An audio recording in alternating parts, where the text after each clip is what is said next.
cases coming back, imported cases coming back, increased because the students are coming back as well. And some of the workers in overseas, because of the clampdown in more than 172 countries, they are also coming back.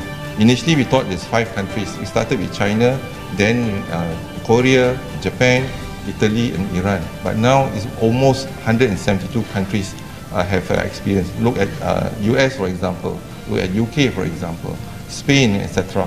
Switzerland, etc. So, I mean, just to name a few. But those coming back from these countries have a possibility of bringing the infection.